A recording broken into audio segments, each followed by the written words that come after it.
Hello buddies, welcome to movie Malayali. നമ്മൾ ഇന്ന് guess who I am എന്ന സീരീസിന്റെ എപ്പിസോഡ് 8 ആണ് കാണാൻ പോകുന്നത്. നമ്മുടെ വീഡിയോ കാണുന്ന കൂട്ടുകാരെല്ലാവരും ലൈക്കും കമന്റും ചെയ്ത് ഈ ചാനൽ ഒന്ന് സബ്സ്ക്രൈബും കൂടെ ചെയ്യേണ്ടതാണ്.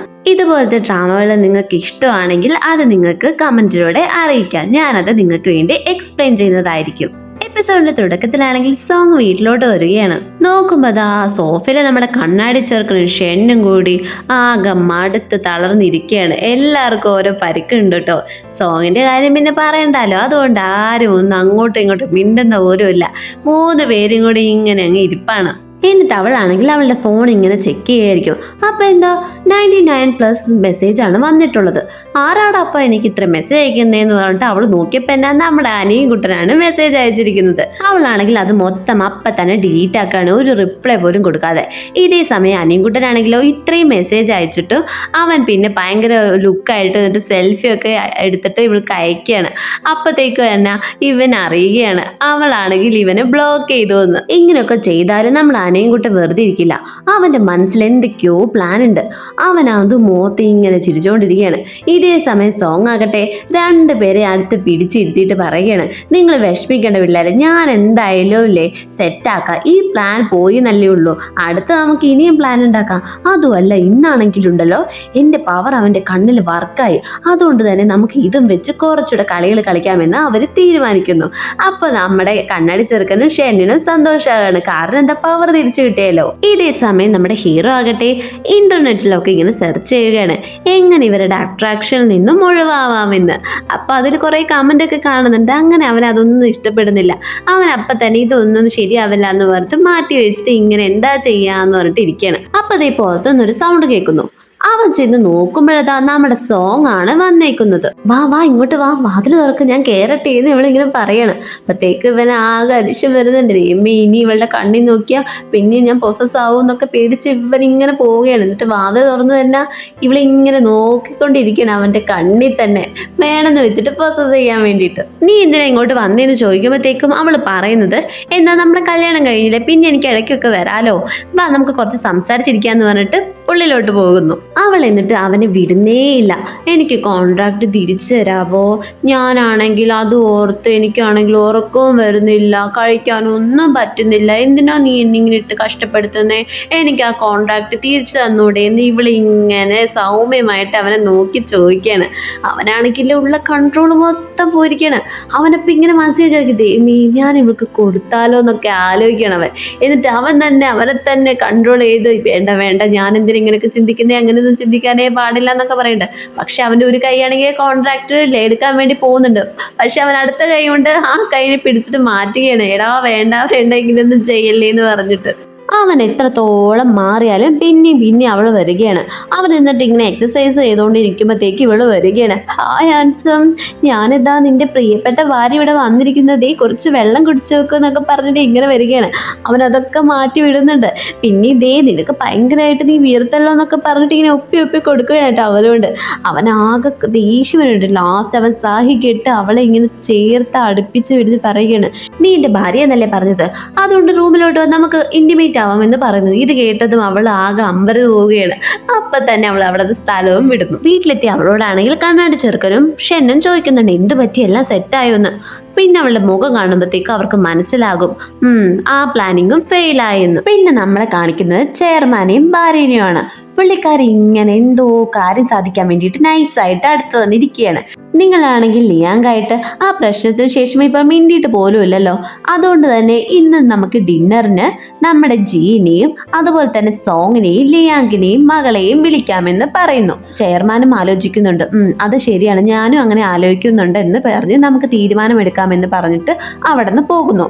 ഇവരുടെ ഈ സംസാരം കേട്ട നമ്മുടെ ചെനയാകട്ടെ, അമ്മ എന്ത് പരിപാടി കാണിച്ചത്, അവൻ എന്തിനാ ഇവിടെ വിളിച്ചു വരുത്തുന്നൊക്കെ പറഞ്ഞിട്ട് ഇങ്ങനെ പറയുകയാണ്. എടാ പൊട്ട, ഞാൻ ഇങ്ങനെയൊക്കെ പറയുന്നത് എന്തിനാണെന്നറിയോ, ഇനി അവർ വരുമ്പോഴത്തേക്കും സോങ്ങും ജിയും തമ്മിൽ ജിയാങ്കിനെ കാണുമ്പോൾ ഒരു പ്രശ്നം അവിടെ ഉണ്ടാകും. അതുമല്ല ലിയാങ്കായിട്ട് അച്ഛന് പഴയൊരു സൗഹൃദവും ഉണ്ടാകും. ജിയാങ്കിയും നീയും തമ്മിലുള്ള കല്യാണം നടക്കാൻ വേണ്ടി കൂടിയാണ് ഞാനിത് പ്ലാൻ ചെയ്തിരിക്കുന്നത്. അപ്പോൾ അവൻ വിചാരിക്കും, അത് കൊള്ളാം, അമ്മ ഒരു നല്ലൊരു ബുദ്ധിമതി തന്നെ എന്ന് പറയുകയും ചെയ്യുന്നു. അതേസമയം സോങ്ങിന്റെ അടുത്താണെങ്കിലോ അവളിങ്ങനെ വിഷമിച്ച് ടെൻഷൻ അടിച്ചൊക്കെ ഇരിക്കുമ്പോഴായിരിക്കും നമ്മുടെ കണ്ണാടി ചെറുക്കനാണെങ്കിലോ ഇങ്ങനെ ഗെയിമും കളിച്ചിരിക്കുന്നത്. അവൾക്കാണെങ്കിൽ ദേഷ്യം വരികയാണ്. ആ സമയത്ത് തന്നെ ദേണ്ട വരുന്നു ജി. അവളെ അങ്ങ് കയ്യും പിടിച്ച് റൂമിലോട്ട് കൊണ്ടുപോവുകയാണ്. കണ്ണാടി ചെറുക്കനൊന്ന് രക്ഷിക്കാൻ പോലും പോകുന്നില്ല. അവൻ ഇപ്പം എന്താ ഇവിടെ നടന്നേന്നായിട്ട് ഇങ്ങനെ അന്തം വിട്ട് നിൽക്കുകയാണ്. അവൻ എന്നിട്ടാണെങ്കിൽ ജിക്ക് ഡിന്നറിന് ഇവിടെ കൊണ്ടുപോകണമല്ലോ, അതിന് വേണ്ടിയിട്ട് ഒരു ഡ്രസ്സൊക്കെ ആയിട്ടാണ് ഇവൻ വന്നത്. നീ എത്രയും പെട്ടെന്ന് ഈ ഡ്രസ്സ് ഇട്, എന്നിട്ട് ഇന്നൊരു ഡിന്നർ ഉണ്ട് എൻ്റെ ഫാമിലി ആയിട്ട്, അതിന് വേണ്ടി പോകണം എന്ന് പറഞ്ഞിട്ട് പെട്ടെന്ന് റെഡിയാകാൻ പറയുന്നു. അപ്പോൾ ഇവളാകെ കൺഫ്യൂഷനായി. ഇനി എന്തിനാ ഇവരെ എന്നെ ട്രാപ്പിലാക്കാൻ പോവുകയാണോ ഒന്നും അറിയാതെ ഇവളിങ്ങനെ ടെൻഷൻ അടിച്ച് നിൽക്കുകയാണ്. അങ്ങനെ ഇവള് റെഡിയൊക്കെ ആയി കഴിഞ്ഞിട്ട് ഇവളുടെ കണ്ണി നോക്കി ആരും പ്രോസസ് ആവാതിരിക്കാൻ വേണ്ടിയിട്ട് അവള് ലെൻസ് വെക്കുന്നു. അങ്ങനെ എല്ലാവരും ഡിന്നറിന് വരുന്നു. എന്നിട്ടാണെങ്കിൽ ഇവരിങ്ങനെ കഴിച്ചുകൊണ്ടിരിക്കുമ്പോഴത്തേക്കും ജിയാങ്കിക്കാണെങ്കിൽ ചെന ഇങ്ങനെ ഫുഡ് കൊടുക്കും. അപ്പോൾ ഇത് കണ്ട നമ്മുടെ സോങ് ആകട്ടെ ഒരു ട്രിക്ക് എടുക്കാമെന്ന് പറഞ്ഞിട്ട് ഇവളാണെങ്കിൽ മഷ്റൂം എടുത്ത് ജിയുടെ പ്ലേറ്റിലോട്ട് ഇട്ട് കൊടുക്കുന്നു. ശരിക്കുമുള്ള ജി ആണെങ്കിൽ മഷ്റൂം കഴിക്കത്തില്ല. അപ്പോൾ ഇവനിൽ ഇത് പ്രയോഗിക്കാൻ വേണ്ടിയിട്ടാണ് ഇവളിങ്ങനെ ചെയ്തത്. പക്ഷെ അവനാണെങ്കിൽ അതിലും വലിയ വിളവൻ. അവനാണെങ്കിൽ അപ്പോൾ തന്നെ അത് ഞാൻ ഇങ്ങനെ മഷ്റൂം ഒന്നും കഴിക്കത്തില്ല, നിനക്ക് അറിയില്ലേ എന്ന് പറഞ്ഞിട്ട് തിരിച്ച് അവൾക്ക് തന്നെ ഇട്ട് കൊടുക്കുകയാണ്. പിന്നെ ഒന്നും രണ്ടും പറഞ്ഞിട്ട് രണ്ടും കൂടി കൈയും പിടിച്ച് ആരും കാണാതെ ആ മേശയ്ക്കിടയിൽ നിന്നിട്ട് ഇങ്ങനെ അടിപിടി കൂടുകയാണ്. അതേസമയം ദേ വരുന്ന നമ്മുടെ അങ്കിള്. പുള്ളിക്കാരനാണെങ്കിൽ സോങ്ങിനോട് ഇവനായിട്ട് നന്നായിട്ട് അടുക്കാനും ഇവന്റെ ഡീറ്റെയിൽസ് അറിയാനുമാണ് പറഞ്ഞിട്ടുള്ളത്. പക്ഷെ ഇവിടെ വെച്ചാണെങ്കിൽ പെങ്ങളിങ്ങനെ പറയുകയാണ് സോങ്ങും നമ്മുടെ ജിയുമായിട്ടുള്ള കല്യാണം കഴിഞ്ഞു എന്ന്. അത് നമ്മുടെ അങ്കിളിനാണെങ്കിൽ ഭയങ്കര ഒരു ഷോക്ക് ആവുന്നുണ്ട്. എന്നിട്ട് ഇവിടെ നോക്കിക്കൊണ്ട് അയാൾ പറയുകയാണ്, ഓ നീ നല്ല മിടുക്കത്തി തന്നെ, നല്ല പണക്കാരനെ നോക്കി തന്നെ കല്യാണം കഴിച്ചല്ലോ എന്ന്. ഇത് നമ്മുടെ ജിക്ക് ഒട്ടും ഇഷ്ടപ്പെടുന്നില്ല. അവൻ അപ്പം തന്നെ അങ്കിൾക്കിട്ട് ഒന്ന് കൊടുക്കുകയാണ്.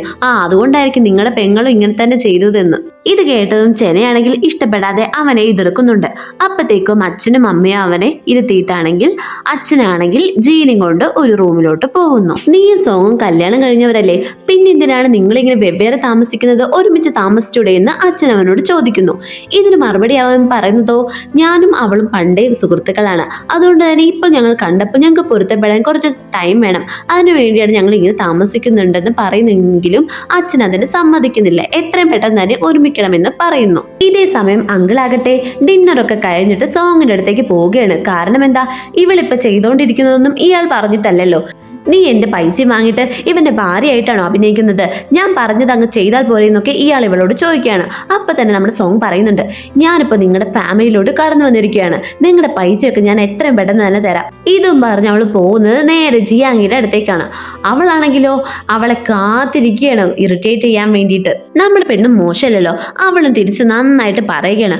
ഇത് കേട്ട് ജിയാങ്ങിക്ക് ദേഷ്യം വന്നിട്ട് അവളെ തല്ലാൻ വേണ്ടി കൈയുറത്തുകയാണ്. അപ്പത്തേക്കും ജി വന്നിട്ട് അത് തടയുകയാണ്. ഇപ്പോൾ ഇവളെ എൻ്റെ ഭാര്യയാണെന്ന് പറഞ്ഞുകൊണ്ടിട്ട് അവളെ കൈയും പിടിച്ച് കൂട്ടിയിട്ട് പോകുന്നു. അപ്പത്തേക്ക് നമ്മുടെ അങ്കിൾ ഇതൊക്കെ കണ്ടുവരികയാണ്. അങ്കിൾ എന്നിട്ട് പറയുകയാണ്, ജി ഇപ്പോഴും ചെറുപ്പമാണെന്ന്. ഇതിന്റെ മീനിങ് നമുക്ക് എല്ലാവർക്കും മനസ്സിലാവുന്നല്ലേ ഉള്ളൂ, പക്ഷെ ഇവൾക്ക് മനസ്സിലായെന്ന് നമുക്കറിയില്ല. അത് കഴിഞ്ഞിട്ട് സോങ്ങും ജിയും കൂടി കാറിൽ പോകുമ്പോൾ ഇവൻ ഇങ്ങനെ പറയും, നീ എൻ്റെ കൂടെ നേരെ നിൽക്കണ്ടേ, ഭാര്യയായിട്ട് അഭിനയിക്കാൻ പോലും നിനക്ക് അറിയില്ലേ എന്നൊക്കെ പറഞ്ഞിട്ട് ഇവളെ ഇങ്ങനെ പറഞ്ഞുകൊണ്ടിരിക്കുകയാണ്. അവളാണെങ്കിൽ തിരിച്ചു നന്നായിട്ട് പറയുന്നുണ്ട്. പിന്നെ ഇവൻ പറയുന്നത്, നമുക്കിനി ഒരുമിച്ച് വേണം താമസിക്കാൻ, അതും എൻ്റെ വീട്ടിൽ എന്ന് പറയുന്നു. ഇതാണെങ്കിൽ നമ്മുടെ സോങ് ആണെങ്കിൽ എന്ത് ചെയ്താലും അംഗീകരിച്ചു കൊടുക്കുന്നില്ല. അവൾ അപ്പം തന്നെ പറയുകയാണ്, ഇല്ല എനിക്കിത് പറ്റത്തില്ല, നീ ഇപ്പം തന്നെ വണ്ടി നിർത്തിക്കും, ഞാൻ ഇറങ്ങുമെന്ന് പറഞ്ഞിട്ട് അവിടെ കിടന്ന് ബഹളം ഉണ്ടാക്കുകയാണ്. അപ്പോൾ തന്നെ അവൻ വണ്ടി നിർത്തുന്നു. അവൾ എന്നിട്ട് ഇറങ്ങി പോവുകയാണ്. പിന്നെ എന്ത് ചെയ്തിട്ട് ഇവൻ വിളിച്ചിട്ടൊന്നും ഇവൾ വരുന്നില്ല, നേരെ നടന്നു പോവുകയാണ്. ഇവരിങ്ങനെ കാണിച്ചുകൊണ്ടിരിക്കുന്നതൊക്കെ ദൂരെ നിന്ന് ഒരാൾ കാണുന്നുണ്ട്. ആരുമല്ല, നമ്മൾ ജിയാങ്കി തന്നെ. അവൾ എന്നിട്ട് ഇതെല്ലാം നോക്കി ചിരിച്ചുകൊണ്ട് ഒരാളെ കോൾ ചെയ്യുകയാണ്. ആരെന്നൊന്നും നമുക്കറിയില്ല കേട്ടോ. ഇവളാണെങ്കിലോ ഇങ്ങനെ നടന്നിട്ട് ഞാൻ നിന്റെ കൂടെ വരത്തില്ല പൊക്കോ എന്ന് പറയുന്നുണ്ട്. പക്ഷെ നമ്മുടെ ജി ആണെങ്കിൽ വാ ഒന്ന് കയറുന്നുണ്ട് കെഞ്ചി പറയുന്നുണ്ട്. പക്ഷെ ഇവിടെ അതൊന്നും മൈൻഡ് ചെയ്യുന്നില്ല. 10 മിനിറ്റിനുള്ളിൽ നീ ഇവിടുത്തെ പൊക്ക, അല്ലെങ്കിൽ ഞാൻ നിന്നെ കൊന്നു കളയുമെന്ന് പറഞ്ഞൊക്കെ ഭീഷണിപ്പെടുത്തുകയാണ്. അവൻ എന്നിട്ട് അപ്പം തന്നെ അവിടെ നിന്ന് പോവുകയാണ്. ഇതേ സമയം നമ്മുടെ അനിയൻകുട്ടനെ കാണിക്കുകയാണ്. അവനാണെങ്കിലോ നമ്മുടെ പെണ്ണിനെ കാണാൻ പറ്റില്ലല്ലോ എന്ന് പറഞ്ഞിട്ട് ഇങ്ങനെ സങ്കടപ്പെട്ടിരിക്കുമായിരിക്കും. അപ്പോഴാണ് നമ്മുടെ ചെനയുടെ ഒരു സ്റ്റോറി പോസ്റ്റ് എന്തോ ഇവൻ കാണുന്നത്. അതിലാണെങ്കിലോ ഇവള് ജിയാങ്കിയുടെ കൂടെ ഫോട്ടോ എടുത്തിരിക്കുന്നത് കാണും. അതിന്റെ പുറകിൽ ഇവനിങ്ങനെ സൂം ചെയ്ത് നോക്കുമ്പോഴത് അതേ നമ്മുടെ സുന്ദരി. അപ്പത്തേക്ക് ഇവൻ അവൻ്റെ ലൊക്കേഷനൊക്കെ നോക്കുമ്പോൾ എന്നാ ഇത്ര അടുത്തായിരുന്നു, എന്തായാലും ഇവരെ കണ്ടിട്ടുള്ളൂ എന്ന് പറഞ്ഞിട്ട് ഇവൻ ഇറങ്ങുകയാണ്. അപ്പത്തേക്ക് ഒരു ബോഡി ഗാർഡ് വന്നിട്ട് ഇവനെ തടയുകയാണ്. കാരണം എന്താ, ഇവന്റെ ചേട്ടനാണെങ്കിൽ ഇവൻ പുറത്തു പോകുന്നതൊക്കെ നോക്കാൻ വേണ്ടിയിട്ട് ഒരാളെ ഏൽപ്പിച്ചിട്ടുണ്ട്. അയാൾ ഇങ്ങനെ പറയുകയാണ്, ഇപ്പൊ നിനക്ക് പോകാൻ പറ്റുന്നില്ല, സിറ്റുവേഷൻ ഇങ്ങനെയാണ്, നിന്റെ ചേട്ടൻ ഇങ്ങനെ പറഞ്ഞിട്ടുണ്ട്, അതുകൊണ്ട് നീ പോകണം എന്നൊക്കെ പറയുന്നുണ്ട്. അയാൾ പറയുന്ന പോലെ അനുസരിച്ച് അവനാണെങ്കിൽ ഉള്ളിലോട്ട് പോകുന്നു. നമുക്കറിയാലോ, നമ്മൾ കണ്ട അനിയൻകുട്ടൻ ഇങ്ങനെ അനുസരിക്കുന്ന ആളല്ലാന്ന്. അവനാണെങ്കിലോ ഉള്ളിൽ ചെന്നിട്ട് ഒരു ട്രിക്ക് കാണിക്കുകയാണ്. സൗണ്ട് കേട്ട് നമ്മുടെ സെക്യൂരിറ്റി ആകട്ടെ അങ്ങോട്ട് ചെല്ലുകയാണ്. നോക്കുമ്പോ എന്താ, ബെഡിൽ ആരുമില്ല. അതിന് പകരം ഒരു പട്ടിയുടെ ബൊമ്മയാണ് വെച്ചിരിക്കുന്നത്. നോക്കുമ്പോ എന്താ, അവൻ ട്രാപ്പിലാക്കി കഴിഞ്ഞിരിക്കുന്നു. ആ വാതിൽ അടച്ചിട്ടിരിക്കുകയാണ്. അയ്യോ എടാ നീ പോവല്ലേ, നിന്റെ ചേട്ടൻ പറഞ്ഞാന്നൊക്കെ ഇയാൾ ഇങ്ങനെ കിടന്ന് പറയുന്നുണ്ട്. പക്ഷെ എന്ത് ചെയ്യാൻ, നമ്മുടെ പെണ്ണിനെ കാണണ്ടേ ഇവന്. അങ്ങനെ ഇവൻ അങ്ങോട്ട് ബൈക്കും എടുത്ത് പോവുകയാണ്. അതേസമയം സോങ് ആകട്ടെ ഒരു ബസ് സ്റ്റോപ്പിൽ ഇങ്ങനെ ഇരിക്കുകയാണ്, ബസ്സും കാത്തിട്ട്. അപ്പതേ നമ്മുടെ അനിയൻകുട്ടി ഇങ്ങനെ ബൈക്കിൽ വരികയാണ്. നമ്മുടെ പെണ്ണും വിചാരിക്കും ആരാടാ അപ്പൊ ഇങ്ങനെ ഇപ്പൊ ഈ സമയത്ത് വരണേന്ന് പറഞ്ഞിട്ട് നോക്കുമ്പോ തന്നെ അനിയൻകുട്ടൻ. എന്നിട്ട് ഇവൻ ഇങ്ങനെ വന്നതും അവളെ ഇങ്ങനെ ഭയങ്കരമായിട്ട് ഓരോന്ന് പറഞ്ഞ് ഇംപ്രസ് ചെയ്യാൻ നോക്കുകയാണ്. ഇവളാണെങ്കിൽ അതൊന്നും മൈൻഡ് ആക്കുന്നില്ല. അപ്പോഴേക്കും അവിടെ ഒരു ബസ് വരികയാണ്. അവൾ എന്നിട്ട് പറയും, നീ എന്നെ ഫോളോ ചെയ്ത് വരരുത്, ദൈവത്തെ ഓർത്തെന്നൊക്കെ പറയുന്നുണ്ട്. അപ്പോഴവനാണെങ്കിൽ അതെല്ലാം അനുസരിക്കുന്നു. നീ പറയുന്നത് ഞാൻ എന്തും കേൾക്കുന്നൊക്കെ പറഞ്ഞിട്ട് ഇവൾക്ക് ടാറ്റോ എടുത്തിട്ട് അയക്കുന്നു. അങ്ങനെ ഇരിക്കുമ്പോൾ അതാ ഒരു ഫോൺ കോൾ കേൾക്കുകയാണ്. അനിയൻകുട്ടൻ അത് അറ്റൻഡ് ചെയ്യുന്നുണ്ട്. ജി ആണ് കോളിൽ. ജി ഇങ്ങനെ പറയുകയാണ്, നീ എവിടെ ഏതാന്നൊക്കെ ഇങ്ങനെ ചോദിക്കുമ്പോഴത്തേക്കും അനിയൻകുട്ടൻ പറയുന്നുണ്ട്, നീ ആരോട് ഈ സംസാരിക്കുന്നതെന്ന് അറിയാവുന്നൊക്കെ. അപ്പത്തേക്കും ജിക്ക് മനസ്സിലാകുകയാണ് അനിയൻകുട്ടനാന്ന്. നിങ്ങൾ രണ്ടുപേരും ഇപ്പൊ എവിടെ എന്താ ചെയ്യുന്നതെന്നൊക്കെ അവൻ ഇങ്ങനെ ചോദിക്കുന്നുണ്ട്. അപ്പോഴവൻ ആകെ ബസ് സ്റ്റോപ്പ് എന്ന് മാത്രം പറയുന്നു. അപ്പത്തേക്കും ജി അങ്ങോട്ട് പറന്നെത്തുകയാണ്. നോക്കുമ്പോൾ അതാ നമ്മുടെ അനിയൻകുട്ടനാണെങ്കിൽ തുള്ളിക്കളിക്കുന്ന കുഞ്ഞു പുഴുവിനെ പോലെ തുള്ളിച്ചാടിക്കൊണ്ടിരിക്കുകയാണ് നമ്മുടെ ബസ് സ്റ്റോപ്പിൽ ഇരുന്നിട്ട്. എന്നിട്ട് അവനാണെങ്കിൽ അവിടെ വന്നിട്ട് പറയണം, നീ എന്താ ഇവിടെ അവളുടെ ഫോൺ തരാൻ. അപ്പത്തേക്കും നമ്മുടെ അനിയൻകുട്ടൻ പറയുകയാണ്, ഞാൻ എങ്ങനെ തരാൻ പറ്റും, നീയാണ് ഫോൺ വാങ്ങി വരുന്നതെന്ന് എനിക്കറിയില്ലല്ലോ, അതുകൊണ്ട് ഒന്നുകൂടെ കോൾ ചെയ്യാൻ പറയുന്നു. എന്നിട്ടാണ് അവൻ കോൾ ചെയ്യുമ്പോഴത്തേക്കും അതിൽ ക്രേസി ഗേ എന്ന് കാണുകയാണ്. അപ്പോൾ അവൻ അത് കണ്ടിട്ട് ദേഷ്യം വരികയാണ്. പിന്നെ അവൻ ഫോൺ വാങ്ങിച്ച് പറയുകയാണ്, മേലെ നീ അവളുടെ പുറകെ നടക്കരുതെന്ന്. ഇത് കേട്ട് അനിയൻകുട്ടനാണെങ്കിൽ അവൻ്റെ അടുത്തേക്ക് വന്ന് പറയുകയാണ്, ഞാൻ ഇനി നടക്കും, നീ എന്തെയോടാ നിങ്ങൾ പറയണം. ഇവനോട് പറഞ്ഞിട്ട് ഒരു കാര്യമില്ല എന്ന് പറഞ്ഞിട്ട് ജി അവിടുത്തെ പോകുന്നു. പിന്നീട് വീട്ടിലെത്തിയ സോങ് ആകട്ടെ അവളുടെ ഫ്രണ്ട്സിനോട് ഈ നടന്ന കാര്യങ്ങളൊക്കെ പറയുകയാണ്. ഇത് കിട്ടി ഷെന്നിനൊക്കെ ദേഷ്യം വരും. ഷെന്നിങ്ങനെ അവൻ്റെ കുറ്റം പറഞ്ഞുകൊണ്ടിരിക്കുമ്പോൾ എന്നെ ദേണ്ട വരുന്നു ജി. അപ്പത്തേക്കും എന്നെ അവൾ ആകെ ചമ്മിയ പോലെ നിൽക്കുകയാണ്. എന്നിട്ടാണെങ്കിൽ സോങ്ങിനെ വിളിച്ചിട്ട് അവൻ താഴോട്ട് വരുന്നു. സോങ് ആണെങ്കിൽ എല്ലാ പൂക്കൾക്കും ഇങ്ങനെ വെള്ളം ഇങ്ങനെ നനച്ചുകൊണ്ടിരിക്കുകയാണ്. അപ്പത്തേക്ക് ഇവൻ ഇങ്ങനെ പിന്നെയും പറയുന്നുണ്ട്, നീ എൻ്റെ അടുത്തേക്ക് പോവാൻ, നമ്മളിങ്ങനെ ഒരുമിച്ച് നിൽക്കണം എന്നൊക്കെ പറയുന്നുണ്ട്. പക്ഷെ അവളതൊന്നും മൈൻഡ് ആക്കുന്നില്ല.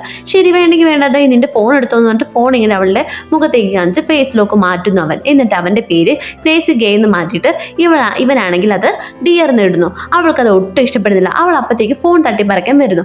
അങ്ങനെ അവർ രണ്ടുപേരും അടുത്തടുത്ത് വരികയാണ്. ഒരു കിസ് അടിക്കാനുള്ള ചാൻസ് ആയിരുന്നു. നമ്മുടെ ചെറുക്കനാണെങ്കിലോ അപ്പത്തേക്ക് എല്ലാം നശിപ്പിക്കാനായിട്ട് പറയുകയാണ്, ആഹാ നീ ഇങ്ങനെയായിരുന്നെങ്കിൽ നമുക്ക് ഒരുമിച്ച് തന്നെ നിന്നാ പോരായിരുന്നോ എന്ന്. ഇവൾക്കാണെങ്കിൽ ദേഷ്യം വന്ന് അവൾ ആ ചെടിക്ക് വെള്ളം ഒഴിക്കുന്ന സാധനം കൊണ്ട് അവൻ്റെ പുറകിൽ ഇങ്ങനെ ഓടി ഓടി നനയ്ക്കുകയാണ്. നീ എത്ര വിചാരിച്ചാലും ഞാൻ നിൻ്റെ കൂടെ വരില്ലാടാ പോടാന്നൊക്കെ പറഞ്ഞിട്ട് ഇവളിങ്ങനെ ഓടിക്കുകയാണ്.